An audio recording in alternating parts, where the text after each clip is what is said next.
You're welcome once again to Football and Life.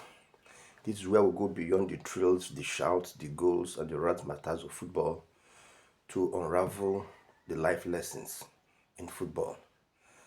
In the last episode, I treated Nigeria versus Egypt match and how we won the third place.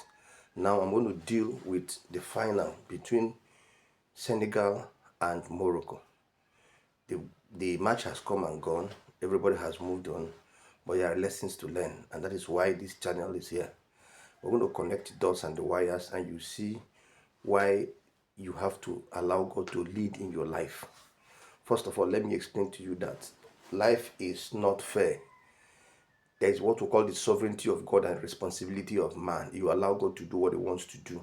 You don't force things. You don't use your own hand to, don't put laws into your hands, and it will not work. Let me tell you the truth. The Moroccan national team have tried their best. They've hosted some tournaments, in recently. They've tried, they built infrastructures, they spent money in that. They believe they should win. That is their right to win. Remember, since 1976, 49 years ago, is the last time they won Nations Cup. Now they're doing everything possible that they must win. But life doesn't work like that. So if you watch the match, you will notice a lot of things they did, from collecting the towels of the goalkeepers, anybody that dropped their towel. You know, when goalkeepers are keeping, as soon as there is rain or something in their hand, they hand will start being slippery. So what they do is to use towel to clean their hands. They notice that, so they keep collecting their towel, keep stealing their towels. You will see it, they keep stealing it so that they will make mistakes. They are employing every tactics, whatever they can do to make sure they win. Even the captain of the team had to collect a towel from a goalkeeper. But the truth is that when you do all these things, you are minusing God from the equation. You want to win, it's your right, you feel it's your right to win. Why don't you allow God to play the role? Now, if you check what happened, they did all these things, they tried everything they want to try, but somehow it didn't work. They even used referee. The Senegalese team scored. At the end of the day, they cancelled it. They had to give them penalty. The world started shouting. There was commotion. Everything started.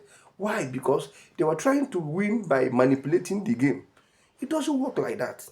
You allow God to play the role. At the end of the day, they gave them penalty, and that penalty was played, and the goalkeeper caught it. Eventually, in the few minutes when they started the extra time, the Senegalese player scored, and that is the winning team. And they started crying. And they started crying. For me, I want you to learn a lesson from here. Why don't you play by the rules? Why don't you obey God? You think you can outsmart God, you can take a shortcut or a short route to where you're going. It may not work. Stay with God. He's the person that can help. He's the person that can, show you the way out.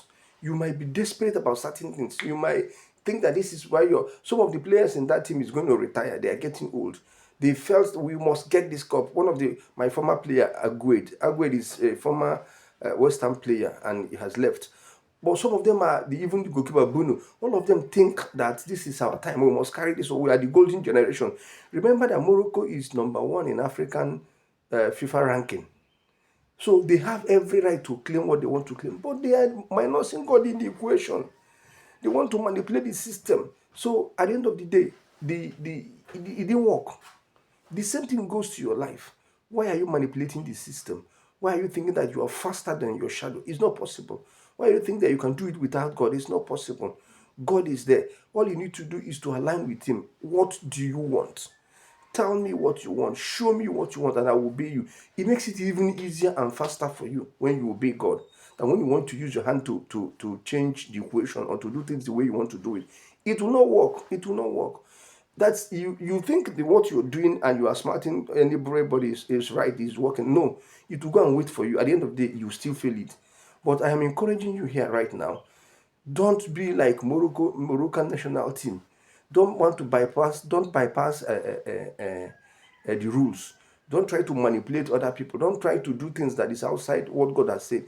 Stay with God, and He will show you a way out of this, and He will help you. Why are you struggling without asking God the way out? There are people things don't understand in life. Life is all about the manual, or the person that created you had a plan for you. He has set up something for you, but you are minusing him. You are not going to him. You are trying to do it your way. It will not work. You can only go back to him. So trying to win a nation's cup, manipulating everybody, what they did to Nigeria, what they did to everybody in the group stages, they tried everything to win so that they can come out. But at the end of the last minute of them winning, they lost out. I don't want you to lose out. I don't want you to fall that victim. All I want you to do is to listen to God, obey Him, ask Him to help you, teach Him, let Him teach you what to do. And I know, I hope the book I introduced to you last time, you've gone through it and you've seen it. If not, talk to me. Go to the comment section. Tell me what you read, what happened. You can still persist and win. You can still overcome this. Go back to that book again. That book is still important in what we are doing right now, in the build-up of what we are doing. I pray that God will open your understanding. If what I have showed you or what I have shared with you made a meaning, please go to the comment section. You can like, subscribe, comment, and share. Tell other people what you're seeing. Let them too learn a lesson or one from these things. The connection between football and life is there for all of us to see. When you want to bypass what this God has laid down, it will not work. It will hang. I pray that God will open your understanding. Till next time we come, this is Football and Life, and my name is Idegu Francis Abugo. God bless you. Thank you.